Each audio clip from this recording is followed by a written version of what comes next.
নমস্কার বন্ধুরা, অপুর রান্নাবাটি চ্যানেলে আপনাদের স্বাগতম। আজকে আমি এই গরমে বানিয়ে দেখাবো বেলের শরবত।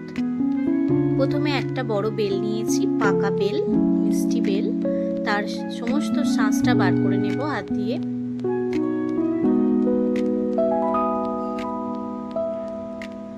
ভালো করে বার করে নেব। এবার ওইটি নুন, চিনি, বিট লবণ দিয়ে ভালো করে চটকে নেব। বন্ধুরা, এতে মিক্সি ব্যবহার করা যাবে না, বীজগুলো বেটে গেলে খুব তেতো হয়ে যাবে, সেই জন্য হাতে করেই করতে হবে। এবার একটু নর্মাল পানীয় জল দিয়ে দিলাম, দিয়ে ভালো করে আবারও চটকে নেব।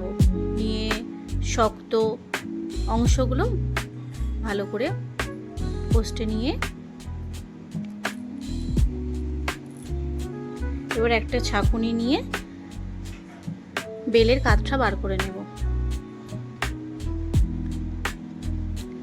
যাতে শরবত খাবার সময় মুখে না লাগে শক্ত অংশটা। একটা ছাঁকুনির সাহায্যে বার করে নিলাম। বন্ধুরা, আমার ভিডিও যদি আপনাদের ভালো লেগে থাকে, লাইক, কমেন্ট, শেয়ার করবেন, সাবস্ক্রাইব করতে ভুলবেন না। এইভাবে বানিয়ে দেখবেন বন্ধুরা, খুবই ভালো হয়। বানিয়ে খাবেন, আর কেমন হয়েছে তাও জানাবেন কমেন্টে।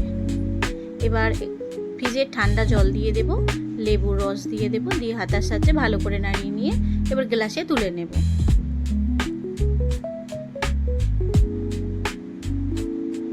খুব মিষ্টি বেল ছিল, চিনিটা অপশনাল দিয়েছি, তবুও আপনারা যদি মনে করেন চিনি না দিয়ে করবেন, লবণ দিয়েও ভালো হয় খেতে। এই বেল খাওয়া পেটের জন্য খুবই ভালো, পেটের সমস্যা অনেক দূর করে। বন্ধুরা, আমরা গ্লাসে তুলে নিয়েছি।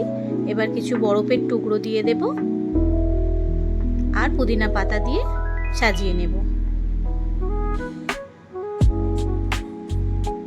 আমাদের শরবত রেডি, বেলের শরবত রেডি। ভালো থাকবেন, সুস্থ থাকবেন বন্ধুরা। নমস্কার।